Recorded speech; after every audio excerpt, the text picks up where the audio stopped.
Can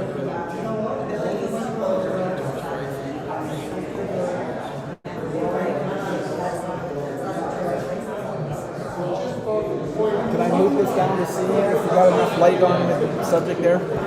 Yeah, you can. Yeah, just twist that. You gotta twist it to loosen it. That's going to be enough light, isn't it? Try to zoom in a little more. I think that's gonna be enough. Oh yeah. Yeah. I do have lighting, but Huh?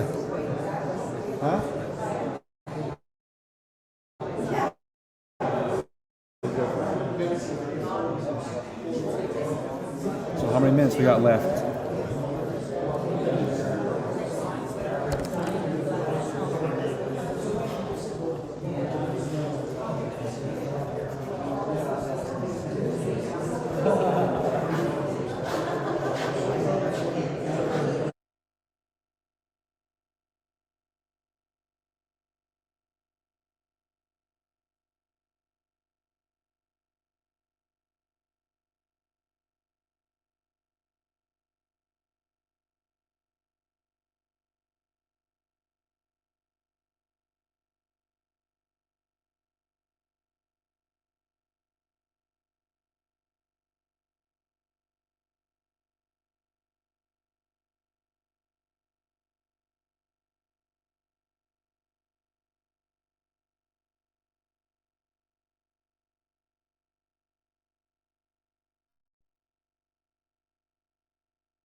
Well, thank you.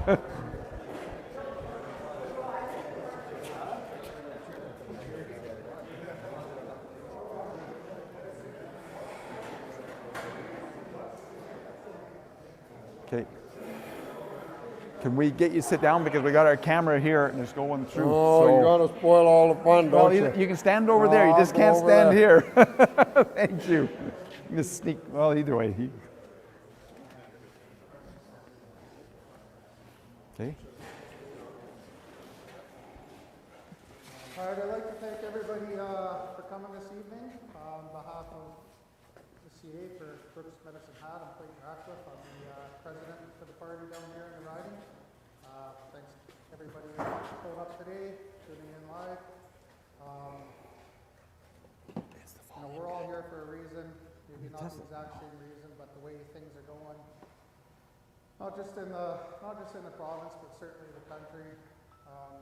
I think we all got a lot to think about what we're going to leave for our kids, someday grandchildren. Some of you are concerned about your grandchildren now. I got a few years before I worry about that, but certainly my 3 girls at home.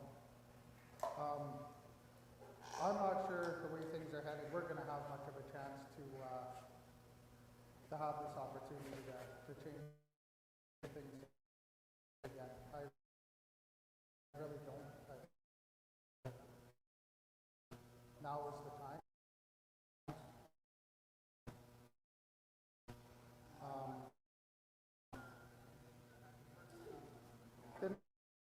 write any down, figure, speak from the heart, because it's pretty easy to do. I figured out why, but Testing, I think testing. everyone's bound to be people that are a little better with words than I am. Paul's got he's running for his leadership right now, so if you guys wouldn't mind helping him out, raise the funds that are required, paulhinman.com.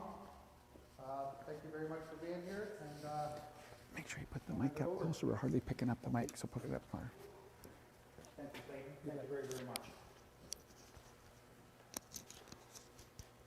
Okay. Ladies and gentlemen, I want to thank all of you folks for coming out on a Monday night in a COVID-restricted environment, and at the end of the day, it speaks volumes, I think, for the number of people that have come tonight. Obviously, we care about our future. We obviously care about our current circumstances in Alberta. I don't think we have had a politician in this province, with the exception of Rachel Knott, who was more of a disappointment than Mr. Kenny. I don't know whether you saw this or not, but last Friday, the principal secretary of the United Conservative Party resigned, and the direct quote was, because Jason Kenney is a habitual liar. And we certainly saw that campaign Kenny is not the elected Kenny that we got. And we need a fighter. We need someone that is going to lead this province, that's going to fight for the things that are important to us, to our values. Canada, our supposed brothers and sisters in this confederation, have declared economic war on each and every one of you in this room. They've declared war on your children, on your grandchildren, on our economic potentials, on our way of life, and quite frankly, we have to stand back and say, are we going to continue to accept this, or are we going to do something about it? Clayton, I appreciated your words, that you speak from the heart. You can see that that's exactly what I intend to do tonight. My political memories go back generations. It goes back to the late 60s. I remember when Pierre Elliott Trudeau was elected, and I remember the euphoria from the Eastern press about Trudeau mania. And I also remember a very short period of time later that all we got significant oppression in our way of life, that it doesn't matter whether it's Pierre Trudeau, it doesn't matter whether it's Justin Trudeau. At the end of the day, it's a confederational and constitutional imbalance that allows these types of individuals to be attracted and elected. And at the end of the day, they work for themselves. Quebec has always elected Quebec first, Canada second, premiers, prime ministers. Ontario has done the same thing. I'm proud to say up until this point, Alberta has always been Canada first, Alberta second. But what we have to recognize is that this oppression that we're living with in our society is not going away. If anything, it is going to get continually worse. And what we've got to do is we've got to say, what are we prepared to do about it? We'd all hoped that Jason Kenney was that man. We all heard him on the campaign trail about how he was going to do this and he was going to do that. He was going to go out and he was going to take on Justin Trudeau and advocate strongly and firmly for our way of life. He's done none of that. He then, after he was elected and we all bought his story, he comes out and says, well, I am an unqualified patriot. Well, what that really means is that Jason Kenney duped us. He's been elected, and he is accepting this significant economic oppression to our society and our way of life. Folks, this has been going on for generations. If we had the opportunity to have our grandparents in this room and our great-grandparents that might have been part of the West, they would say the exact same things we're saying tonight in terms of this dysfunction that has happened since the day that Alberta was brought into Confederation. Were you aware that when Alberta was brought in, we were never intended, Alberta and Saskatchewan, we were never intended to be two separate provinces? We were intended to be one single province called Buffalo. And the Prime Minister of the day decided that they did not want to have to deal with a voting bloc in the West that would rival the political authority that comes from Quebec or comes from Ontario, so they split us up. And really what that tells us is that this game has been going on since the very beginning. Each and every one of your households, your homes, should be worth $100,000 more than it is. Our society should be absolutely full steam ahead with full employment. And it would be, if not for the economic oppression that continually gets elected, courtesy of an Eastern socialist vote. We have entirely different values in our part of the world than Ontario and Quebec has, but unfortunately, our votes mean nothing. How many times have you heard when in a federal election that the decision is made before our votes are even counted? Yeah, it looks okay. Is that acceptable to us? Are we prepared to live with this? More importantly, are we prepared to leave this knowing this dysfunction exists? Are we prepared to leave this for yet another generation? I'm not. I got a lot of gray hair here. I'm old, gray, and round, and I've got a lifetime of understanding what this has meant to our society, and I say enough's enough. I say that the Wild Rose Independence Party of Alberta must be elected. And speaking for Brooks Medicine Hat, we just recently formed our constituency association, proud of the 12 men and women that have come on board, and we began this process. We have a lot of work ahead of us. I've run an election before, as some of you folks may know, and I know what it takes to be part of a political event and a political set of circumstances. It costs a lot of money. It costs a lot of resources. Typically somewhere between $30,000 and $50,000 to run a campaign.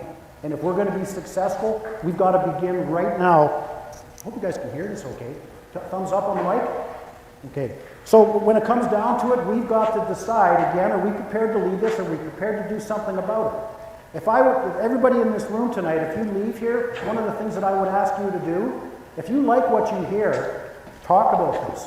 Talk about this with your friends, your family, your neighbors, your co-workers, and say this is a movement that you need to listen to. We need to turn the 50, 75 people in this room tonight, and we need to turn it into 500, 750.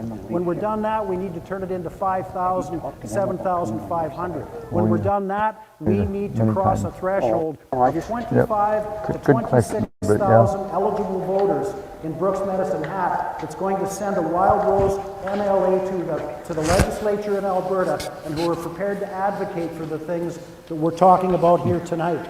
Now, with respect to separation, Mr. Hinman's going to talk about his grand strategy of putting our house in order to do the things that are necessary in order for us to be able to attract the ultimate credibility with the masses of the voters to say this is a party that has a vision, this is a party that will do what they say what they mean, they do what they say, and at the end of the day they'll execute. They're not going to just pump a bunch of smoke up people's kilts to get elected like we saw out of Jason Kenney. I've never been more disgusted with an individual in my life. He out and out lied to the people of Alberta for his political advantage.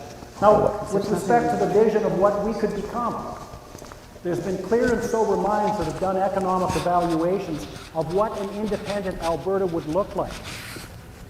Folks, we would instantly become one of the top 10 economic jurisdictions in the world. If we didn't have the Ontario-Quebec boat anchor continually wrapped around our necks, the opportunity to invest in our society, the opportunity for us to provide opportunity for our children and grandchildren that we perhaps took for granted. I remember being wide open in the 1980s. Everybody had a job. Everybody had the opportunity to earn $100,000 a year, and by golly, if you didn't, it was because you were lazy and you needed to get off your behind and decide what was important. I want those opportunities back for those who come next. I want us all to say, we are no longer going to accept this, and we are going to fight for our future. Some of the things that the press is going to come out at us, and they're not going to perhaps be against us. I saw there was a reporter down in Medicine Hat who spoke down there a couple of months ago, and it was the most asinine opinion piece I've ever seen. The first thing he belches is, well, how is this ever going to work? You're landlocked. Folks, if people tell you that story, look them in the eye and say, do you even have a thought process in your mind? Last I checked, that goes both ways. Lord help an Ontario-Quebec controlled remnant of what Canada once was, thinking that they're going to shut down access to our nation. Because last I checked, they have to come through us, both with the #1 rail line, the #1 transportation corridors, and airspace. They want to lock us down, we'll lock them down. We, of course, don't want to do that, but the point is the argument is moot. The argument cancels itself out, because what goes one way will go another one. When it comes down to it, I believe fundamentally, it falls to this generation. Everyone in this room that's got gray hair, you know what I'm talking about. I'm speaking from the heart. You know it to be true. And we have to decide amongst ourselves, are we going to continue to accept this, or are we going to do something about it? So with that, I would like to pass the mic to Mr. Paul Hinman. I tell you, I've had the opportunity to share the stage with Paul on a number of different occasions, and it's truly my honor to be able to do this. This is a man of integrity. This is a man who will stand before you and tell you what he's going to do, and he's not going to be a different man on the campaign trail than when he gets elected. You have to decide whether we're prepared to support this. We need support not only from you talking about this, we need you to buy memberships. We need you to consider donating to the party. This costs a lot of money just in one riding alone. Mr. Hinman has got his hat in the race for leadership of the party, and I would like to see him elected, and that costs a lot of money, and he'll tell you a little bit more about that when he gets up there. But folks, with that, I want to welcome Mr. Paul Hinman, and thank you for your time. I've got one. Well, thank you, Todd. It's exciting to be back in Brooks here again and to see some familiar faces and a lot of new ones here. How many of you ever taken the time to read the Canadian Constitution? Kind of a boring read in many sections, but very important, especially with what's going on. And have any of you seen this latest court order that came out on May the 6th against Chris Scott and the whistle stop? I was up there, I was able to have the opportunity to speak there, but it was just unbelievable. And so I kind of want to start off a little bit by talking about this court order, because I've never seen one like this before, not that I've seen a lot, but it says, upon the without notice application.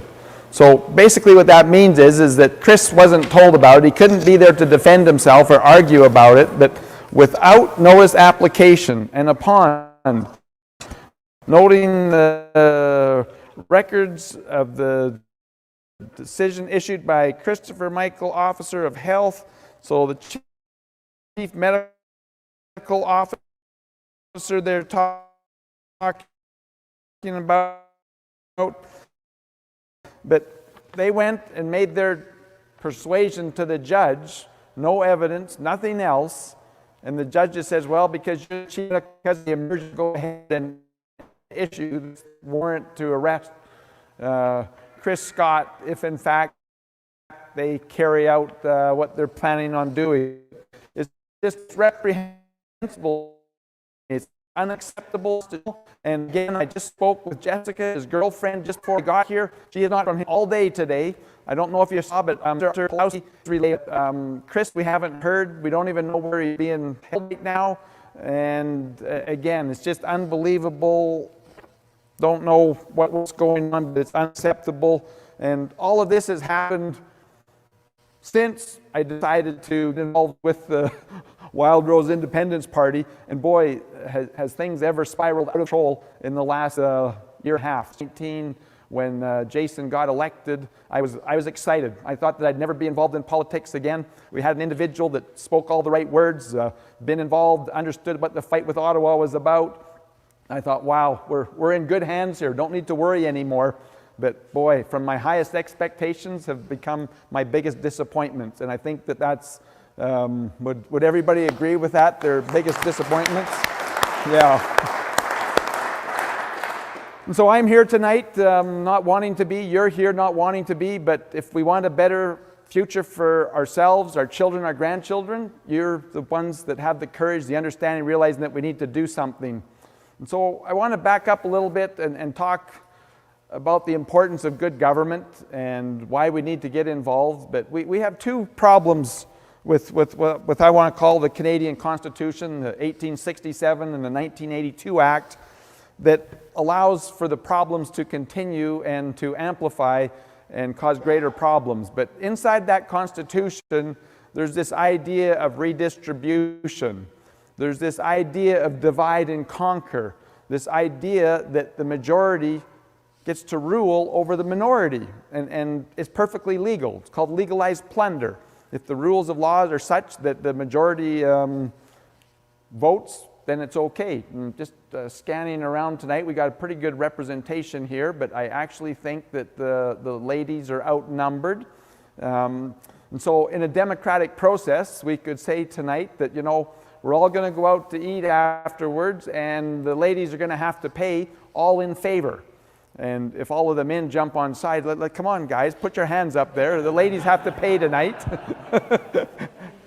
but it's wrong. But that's what our Constitution allows is for majority to vote, and then the others have to pay. And Alberta's been on that pay scale for 40 years.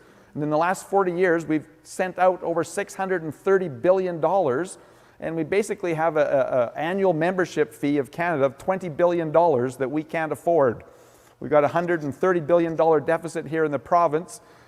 When Jason was getting elected, he said that, if you don't elect me, we're going to break the 100 billion mark here real quick. Well, he made Rachel look like a pauper compared to what he's spent. And what do we have to show for it?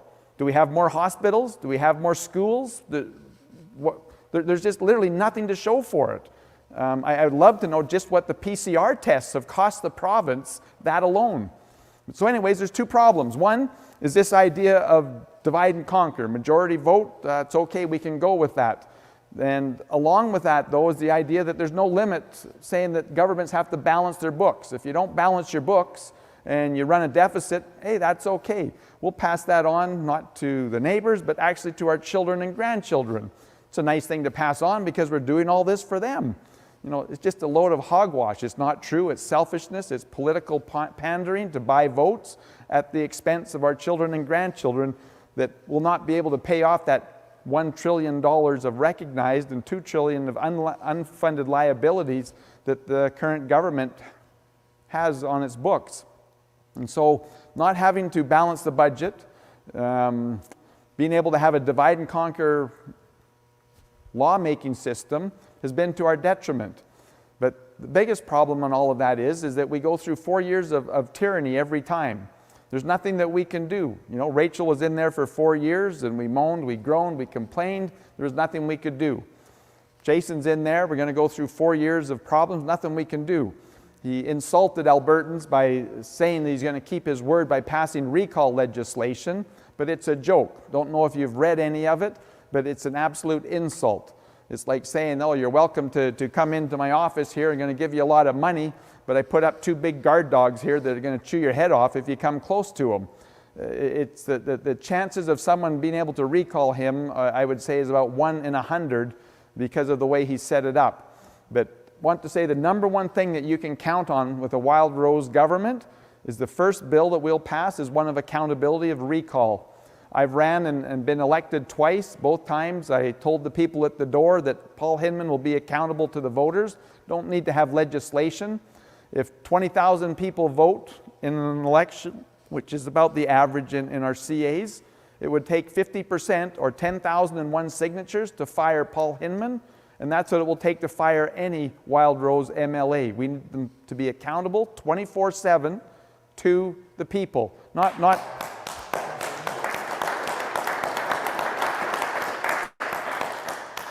And for once, we need to bring that back, and the power always needs to reside in the people. So if we could have those 3 things in our Constitution, and again, they need to be in the Constitution because governments are notorious that I get in there and you start to recall me and we bring in legislation, oh, we're getting rid of that bill. It's not good enough. In the Constitution, can't be changed. And so we need to have recall, we need to have balanced budgets, and we need to be able to limit the amount of taxation that a government can do. I would love to see in our Constitution 25% is the maximum tax. Some of the economists I'm talking to say we're going to have to start at 33% in order to pay off our debts and whatnot. But if that would be the case, I'd like to see a 5-year sunset law, and then it would go down to 25%, and that would actually limit the size and scope of government because governments are notorious. It's just like cancer. It's always wanting to grow, it's wanting to take over everything, spend money, and then tax and tax and tax. And we just need a constitution that puts the hold on there.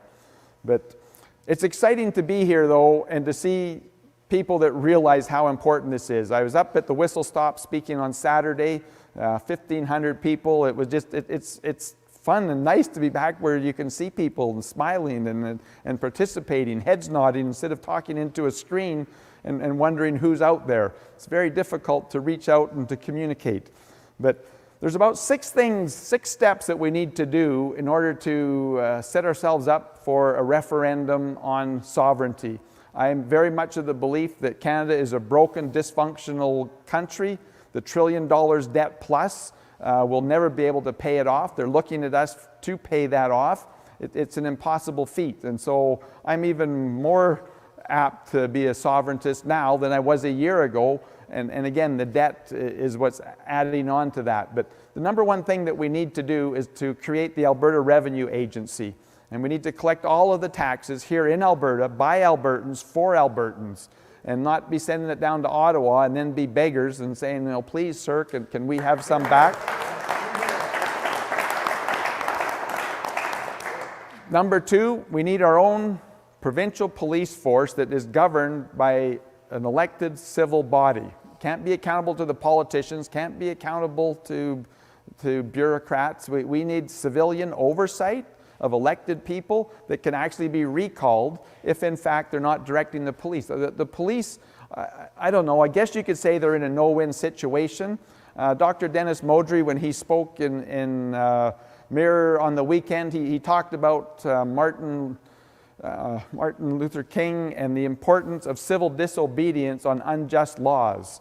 And he also talked, though, about the importance, and again, I've talked to a lot of retired policemen that, you know, have years of experience, and they just said, you know, I would not fine people, and I would not arrest people because those are unjust laws, and they don't have to do it. And Dr. Modry challenged the police and says, look, you know, you don't have to follow unjust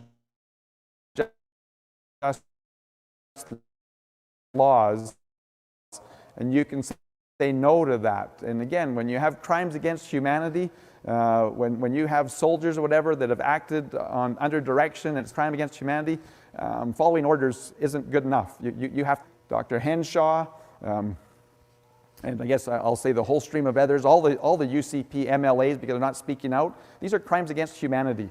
The people that I have come across that are suffering, the mothers that have lost their children to suicide, these are unnecessary. And what really frustrates me the most in all of this COVID stuff is that that's the only thing that's in the news. That's the only thing that the government will talk about. They won't talk about the domestic abuse. They won't talk about substance abuse. All of those things, it's like they don't exist. And all that collateral damage doesn't matter. But boy, if we have a COVID death, the whole world needs to be turned upside down. We need to lock everybody down.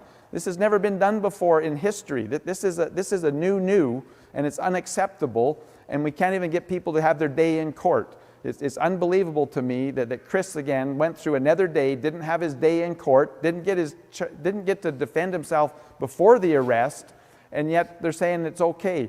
And we need to speak out and speak up and be against these things. These rallies have to continue. We need to get people to phone in, to send in the emails, and to just keep putting pressure on. But I'm so disappointed in the UCP MLAs that aren't speaking up on behalf of their constituents.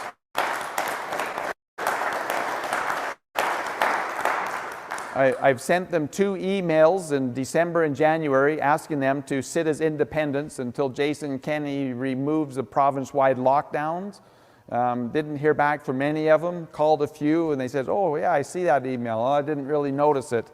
But they need to sit as independents. They're complicit with not speaking out and stopping this and saying, well, there's nothing we can do. No, it's very easy to stand up and say, I'm not going to participate in this anymore. It's very easy for police officers to say, I'm not going to make the arrest. But it takes courage. And we, the people, hopefully enough of us can give them the courage to do that. But as it goes on, I'm having less and less hope in any of those UCP MLAs actually speaking up and saying, no more, this is wrong. Whether you want to say they drank the Kool-Aid, they're part of it, but it's just very disappointing. But it's really upsetting to me, and there's a list of, I don't know, probably 5 or 6 things, but it's just wrong to be masking our children. Having them go to school is wrong. It's wrong to be telling businesses who can and can't be open. And thanks to DeWalt and Walmart, we're able to meet here tonight because of the regulations in this big super-sized facility. But it's just ridiculous to think that, 15 people are all allowed to go to church on Sunday. I've been going for the last year, I don't know how long, it's been 6 months at the 15% capacity, but we're spread out in our church, every other pew, and people are 6 feet apart. And we were able to get in, 70 people into our church. And now they've told us 15. But it makes no sense, because if you got a dead person with you, you're only allowed 11. How does that add up? I mean, I don't even start to know how they rationalize the ridiculous things that they say, and to gather outside just 5 people. There's no sense to it. This is purely totalitarian, authoritarian push on the people, wanting compliance and cranking up the penalty, whether it's fines, whether it's jail, to make the masses obey. And it's sickening to see how it goes. And for those people that are upset, that we're here today, I'm shocked at how many people online say, oh, it's great that, that Chris is in jail. It's great that Art is in jail. All they had to do was comply. Well, I'll tell you this. I would maybe have an ounce of appreciation for our leadership if they gave up what they're stripping away from our Albertans.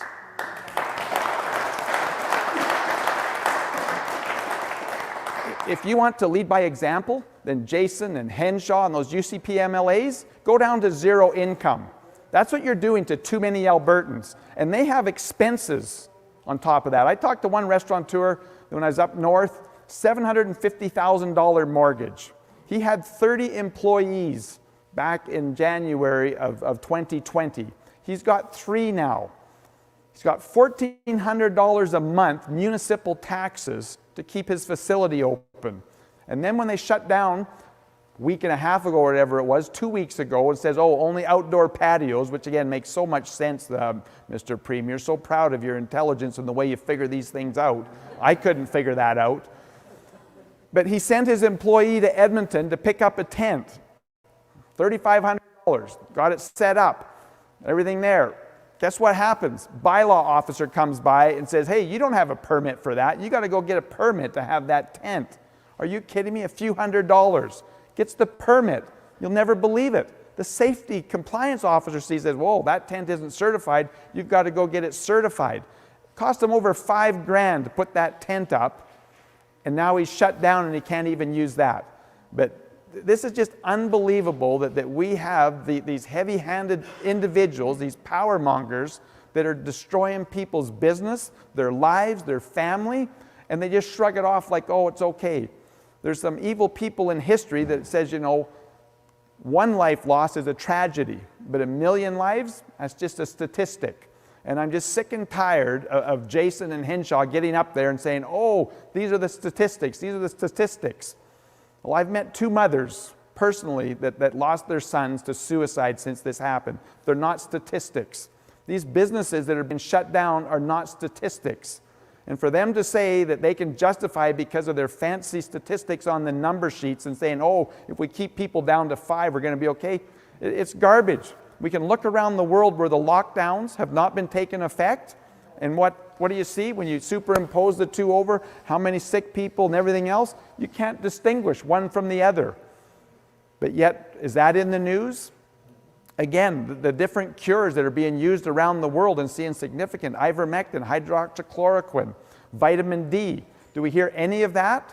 Nope. What we hear is the Premier say, trust big pharma, trust big government. We're going to save you from yourself.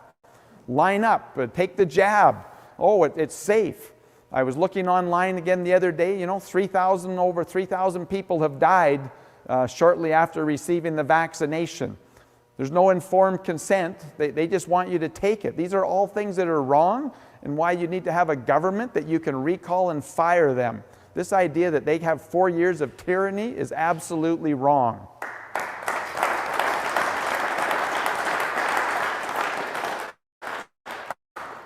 One of the biggest questions that I get asked all the time, though, is, well, what about splitting the vote? My question to you is, and it's a serious one, do you want to vote for 4 years of tyranny again, or 4 years of freedom? Do you want to have 4 years of Ottawa making the decisions, or 4 years of Alberta making the decisions? There's no vote to split. There's the nuances and everything else you can get into, but the fact of the matter is the Wild Rose Independence Party is the only party that will fight for your freedoms and then protect your freedoms. Yeah.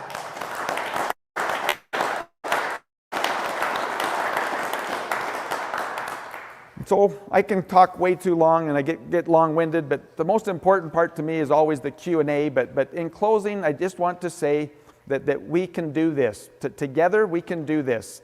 But it's going to take a groundwork. And to try and get the social media, the censorship is incredible. You can't talk on certain subjects. We can't post things, and they have the censorship. We also have a real problem with the newspapers. We have a problem with the mainstream media, all of those. But there's a very simple strategy in order to win this. And that's to sell memberships and to build the party in every CA. You've got a great group of individuals here that are, is this going dead? No. Oh, okay. That's for Q&A. Okay. But we have a great group of individuals here that realize how important this is. But we need to get 100 members. We need to get to 500 members. But our goal is before the next election to have 3,000 members in every CA. When we talk to our friends, when we talk to our neighbors, when we talk to our co-workers, that's how we sell our memberships. Have people go to wildrose.party and look it up. Go to paulhinman.com. The information's there. But this is about a vote for freedom. And if we don't get that, I don't know where we're going to be.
People. But the best thing that we could do for those struggling nations would be to be giving them refillable propane bottles and getting some hydrocarbons over to them in the way of propane.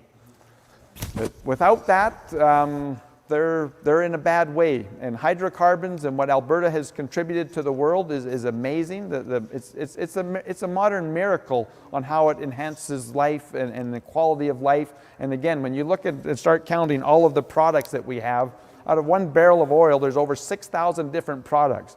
And these people who want to say we got to get rid of straws, we got to get rid of all this stuff, they don't have a clue where things are coming from or how they're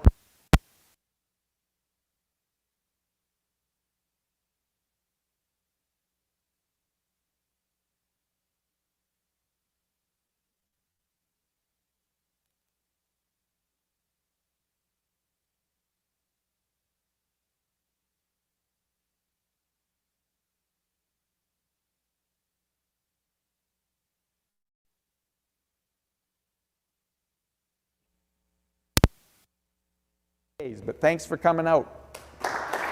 Okay. Don't forget about these. Yep. Okay, we're going to switch just for a minute here, though. And again, this is about my leadership campaign. And again, when Todd says donate to the party, I've got to come up with $20,000 this Friday by 5 o'clock in order to enter the leadership race. So a donation to my leadership campaign is a donation to the party. But one of the things we want to do is raffle off this bumper stickers by a good person here. But I really miss Ralph. And Ralph was a good old guy. He was a man of the people. He understood us. I always loved, he liked talking about Martha and Henry. Don't see them here tonight, but they're in good keep right now, I'm sure. But anyways, we're going to raffle these off in a little bit. And again, if you go to my website, paulhinman.com, sure would appreciate donations. You can do an e-transfer. You can do credit card, but need to raise the money, and really appreciate Clinton and the CA for putting this on again and for me to come back. But let's open up for some Q&A. Do you want to auction that, or do you want to raffle that? Well, would people be interested in auctioning this off and see what we could get? $100. Anybody go 150? I'd be Don't. proud to have that. 150. 150. This is exciting. That, you know what? Do you realize that when Ralph left office, he handed over to Stelmach $17.5 billion in a sustainability fund? $17.5 billion. That was from being $25 billion in debt. And again, Stelmach burned through that like a Saudi prince does on a party night. It was terrible. But 150. Who will give me 200? $200. These are unique. $200. Thank you. 250? 225. Who will go 225? Don't you miss Ralph? Well, going once. 225. Thank you. Thank you. Who will go? 225 is good, but let's agree 250 is better. We got to have one more bid. Who will go 250? 250. Who misses Ralph the most? Should be the oldest person in here. Who's the oldest person? Well, going once, going twice, sold. 225. Does the runner-up want to pay that, 225 for the second one? Thank you. Two gone, 225. Really appreciate that. So, folks, we are broadcasting live tonight. It's on Paul's personal website, and you can go to it later on. The videos will be archived, but we'd like to open it up to questions, comments. If you want to vent, whatever you want.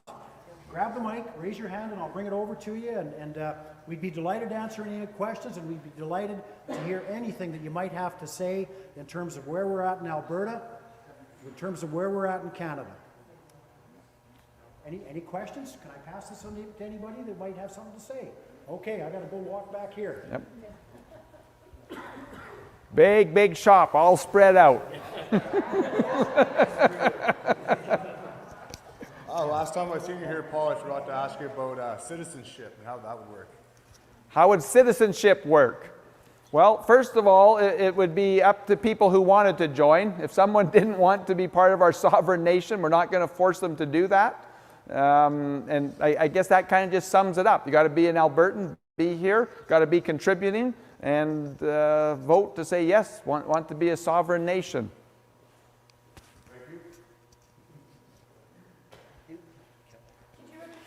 Could you address the landlocked issue?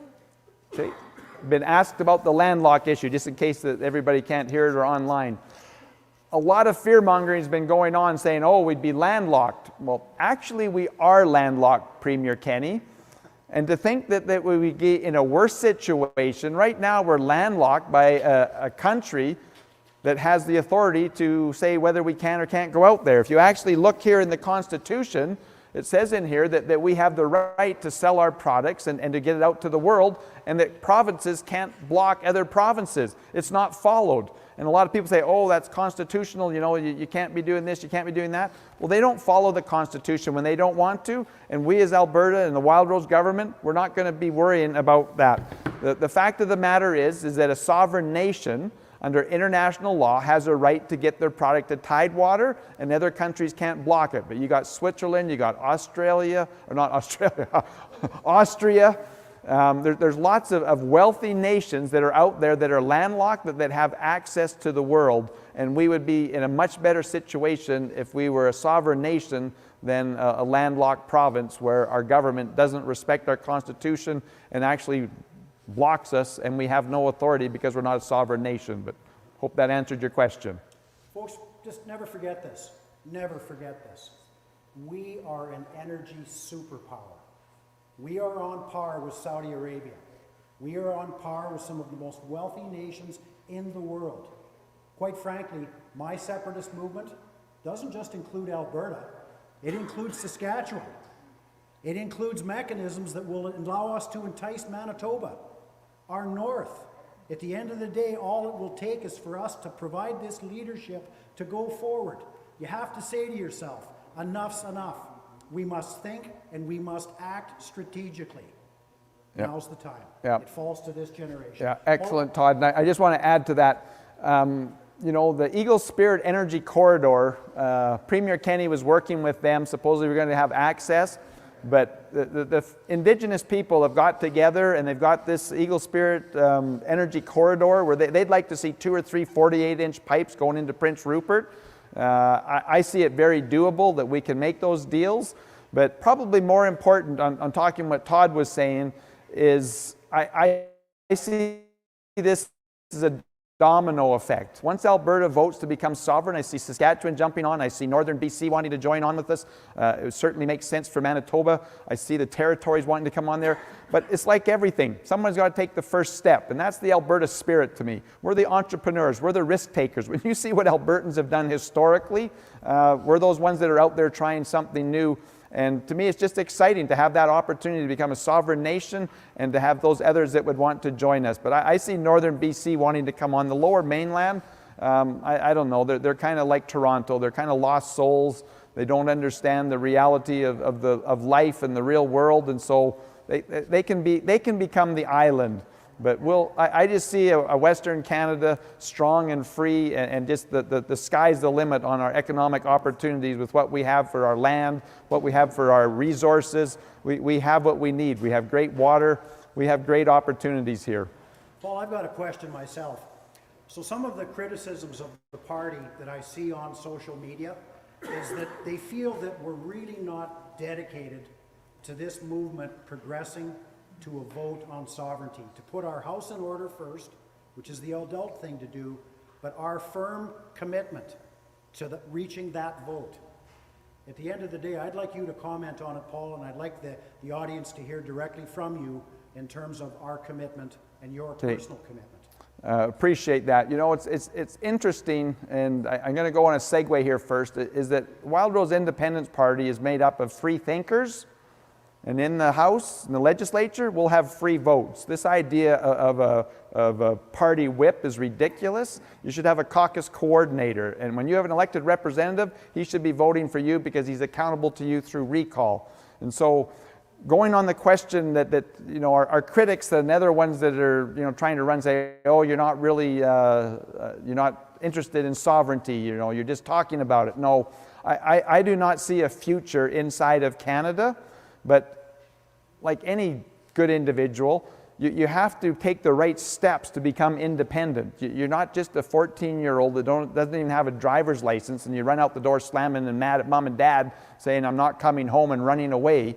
We need to take the proper steps. We absolutely need to have our Alberta Revenue Agency up and running. We need to have our police force. We need to have our pension plan, the employment insurance, the immigration, and our environmental plan. And that will give Albertans the confidence to realize that, wow, we are independent. We are self-sufficient. We don't need to have Ottawa telling us what to do or taking our money and we begging for it to get back. I see easily within a 2-year time period of forming government that we'll become a sovereign nation, but it's not about holding a referendum. It's about making sure we have a successful referendum. We've got to be successful, and that's by taking the proper steps to give Albertans the confidence to know that we can and will be a thriving sovereign nation here in Western Canada.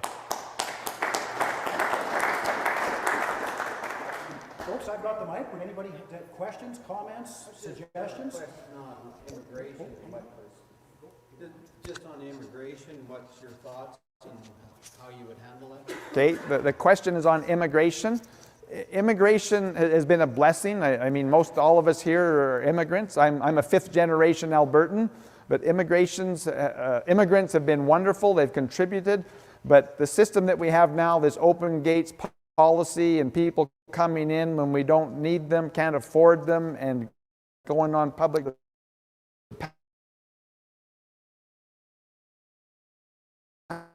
past 100 years, they came in and they contributed. They went to work. And you need to be sponsored. In the old days, to come in, be family would sponsor somebody. Or I remember back in 2006, it was actually a welding shop, interesting, in Tabor, that their friend was over from Germany. He was a welder. Came over to visit and thought, wow, this is just incredible. I'd love to be here. And he tried to, at that point, if you remember, all of the tradespeople were moving north to Fort McMurray. It was just it was a population tsunami of people moving up there, and this welding shop couldn't hire people. This guy wanted to come. He had double sponsorship from his family and the work job, and they wouldn't let him in, but that need specific employees to be able to sponsor. They've advertised, they can't get any workers. You have people that want to immigrate that say, wow, I'm a welder, I got my ticket, bring them in. But that's the way I see immigration, and bringing in the numbers we need, not having a goal like Trudeau of wanting to have the most ever and get over 1 million immigrants in this year when we're hurting economically.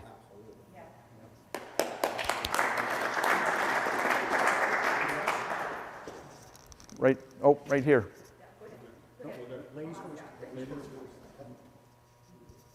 Actually, my question was about refineries to produce our own oil instead of sending it elsewhere. Are you looking into making that go?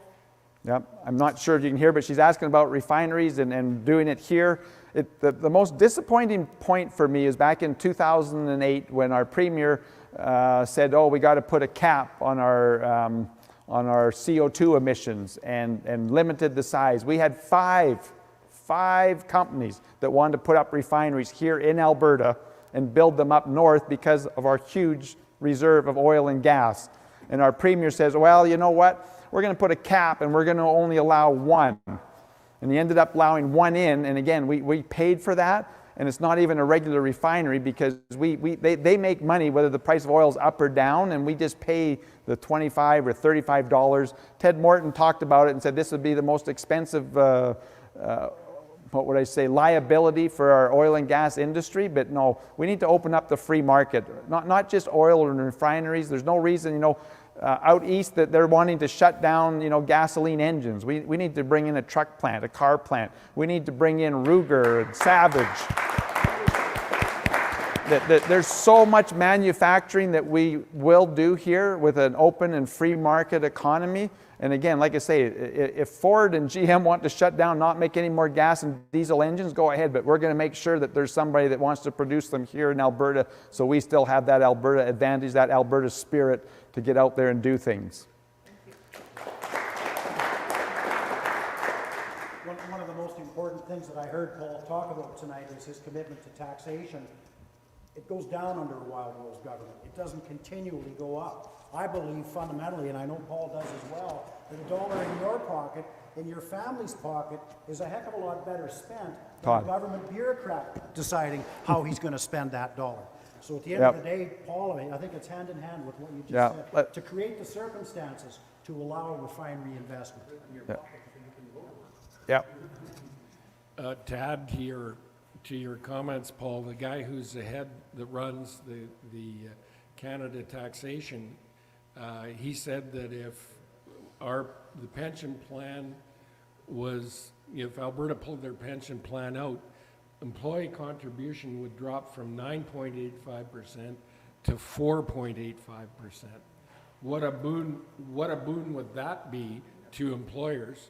Well, not only employers, but to people who are working. That's huge. Excellent point. Appreciate that. But there's about a $2.5 billion gap on what Albertans pay into the Canada Pension Plan and what our seniors get back. And so we can reduce the premiums and we can up the benefits for our seniors. And that's, again, it's one of those things to give them confidence, because a lot of seniors are nervous. Well, what happens to my Canada pension plan? Will I get, my money? We can guarantee you'll get more, and the workers will be able to pay less, and we'll actually have a fully funded pension plan in a few years. How many of you are aware of Quebec's pension plan and the hundreds of billions of dollars that they have and the advantage that is to their province? That's what we need here in Alberta. Courtesy of us. But I just want to talk on taxes for a minute, and again, industry, because you're asking about refineries and things. I'm always amazed at how the socialists say, oh, let's tax industry, let's tax, this, and let's tax that, and act like they don't tax the people. When we tax industry like this, and if we're going to get something, fabricated here and welded and whatnot, then if his taxes are $2,000 a month, that goes on to what we, the consumers, pay for. And we're not competitive in the world. The most important thing that we can do in a sovereign-free, Wild Rose Alberta nation is to have low corporate tax, zero capital gains. The money needs to stay with the entrepreneur. You go to some of the places in the world, like the Singapore, the Grand Cayman, those areas, people bring money there so that they can invest it. This idea that government can strip the money out of our pocket and somehow we're going to be a wealthier nation is ridiculous. It's about having that capital and that capital being reused. And boy, if someone's made some money and they've got some capital gains, good on them. And now let them reinvest that and not say we're going to strip away your profits all the time. But I see a simplified tax system.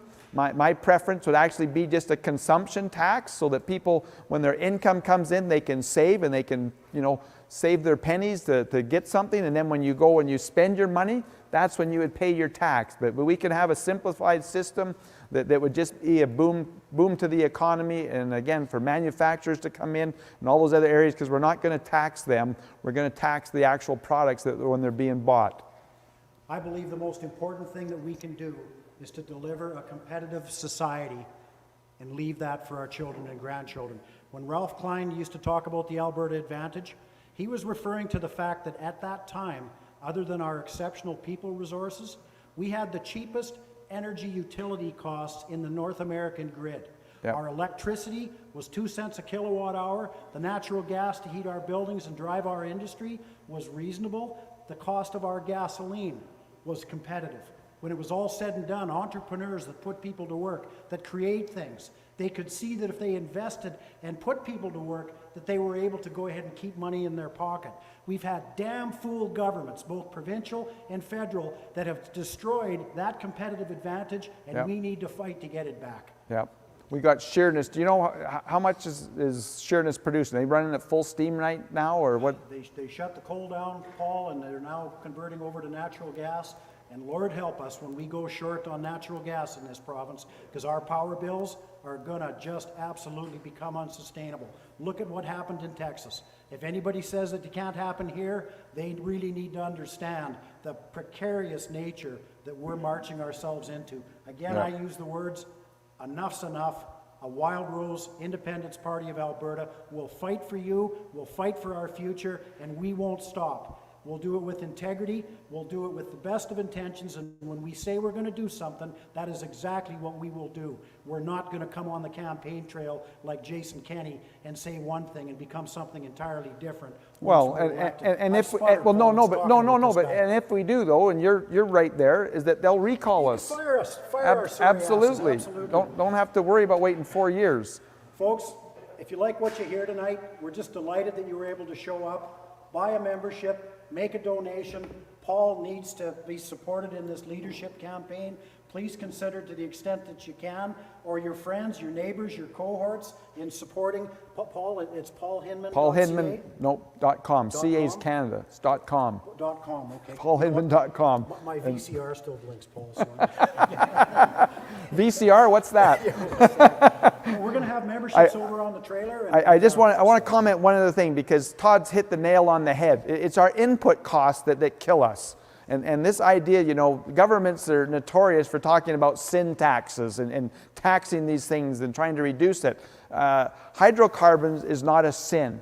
It's a modern miracle. And so what we'll be focusing on is reducing the taxes on our hydrocarbons and our energy input and our water and all those things to the lowest possible denominator so that we can be competitive. Another thing that's very frustrating to me that we see with what we call central government, this idea of you have to pay, for example, I'm not sure what it is here in Brooks, but where I am, you got to pay $30 a month. It's gone up to $50 a month now, I think, for your water hookup. And I can't remember how much my electrical hookup is and how much my gas hookup is. In the old days, you used to pay per unit of what you used. And there's no advantage to a grandmother living by herself and only using, 400 gallons a month when the first 10,000 are what she has to pay.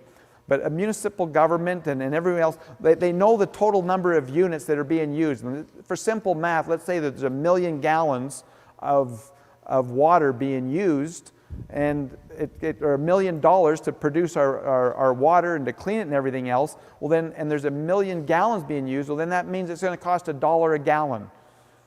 And they need to break it up on a per unit basis, not this hookup. And it's the same with our gas or electricity. The way they've twisted it now, it's a disadvantage, and it doesn't help the people that are actually being, what would I say, using a small amount and those that are using a lot. And we're going to look at changing that so it's on a per unit basis. The companies won't lose anything, but those people that are overpaying will save and have that advantage, because this centralized stuff doesn't work. And I want to comment on healthcare too here before we wrap it up.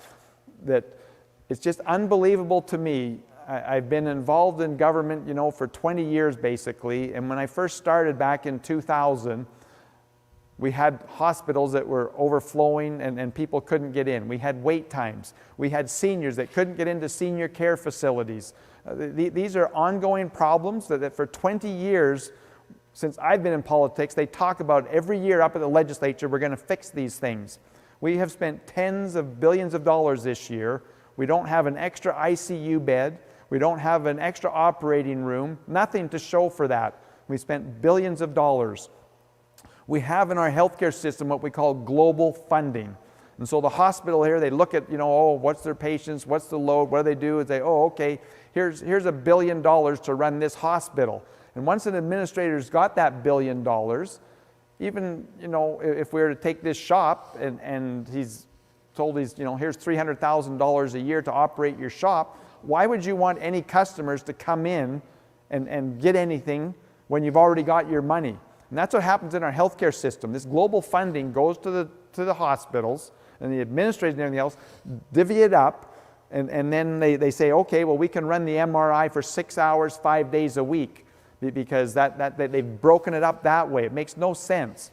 Whereas that facility is there, if the need is there, if they only got paid for doing it, it would flip it upside down and they actually be service-oriented instead of right now shutting the doors. I've talked to so many paramedics on the hours and hours that they have spent sitting in the hospital with their patient waiting to get admitted. It's just crazy. Once they come through that front door at the emergency room, that's got to be the hospital's responsibility, and it just needs to change. But if you're actually being paid for the services provided, all of a sudden all that changes. But the most exciting thing about all of this, and again, people are worried about that, are our social programs, whether it's education, whether it's senior care, whether it's health care, what our policemen, our firemen is in jeopardy because of the deficits that we're running. We need to turn and have a booming economy so that we can actually support the social programs that we want and we can have and we deserve. But we can do so much better, and we will do so much better by collecting our own taxes and seeing that we focus the money going to our health care. But when you look at, I think it's about $700 million a month that we send to Ottawa from our nurses, our senior caregivers, our policemen, our doctors. Those are taxes that you and I have paid to pay our public servants, and then those taxes again go down to Ottawa. That's crazy. It needs to stop. Premier Kenny could stop that tomorrow and say, you know what, we're not going to tax on our taxes. We're going to keep all those T4s that they deduct every month. They should be staying here in Alberta. But the idea that we're not going to be able to be on our own is fear-mongering. We'll be so well off on having our own Alberta Revenue Agency and keeping the taxes here and contributing to the federal programs that we understand are important, like the military, border security, and those type of things, and not subsidizing daycare or subsidizing education in other provinces or whatever else it is. But I'm excited when you sit and look at the opportunity that we'll have as a sovereign free nation as we take the steps to take control of our future. But thanks for coming out. I'll be happy to stay and take questions and things afterwards. But God bless each and every one of you, and let's keep fighting for freedom.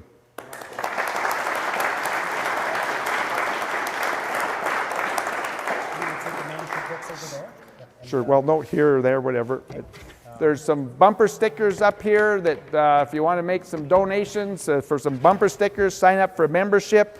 And it would really be helpful if you'd sign up your name and your email address here, and Tom and others will send it around. It'll just be used to contact and let you know about this. And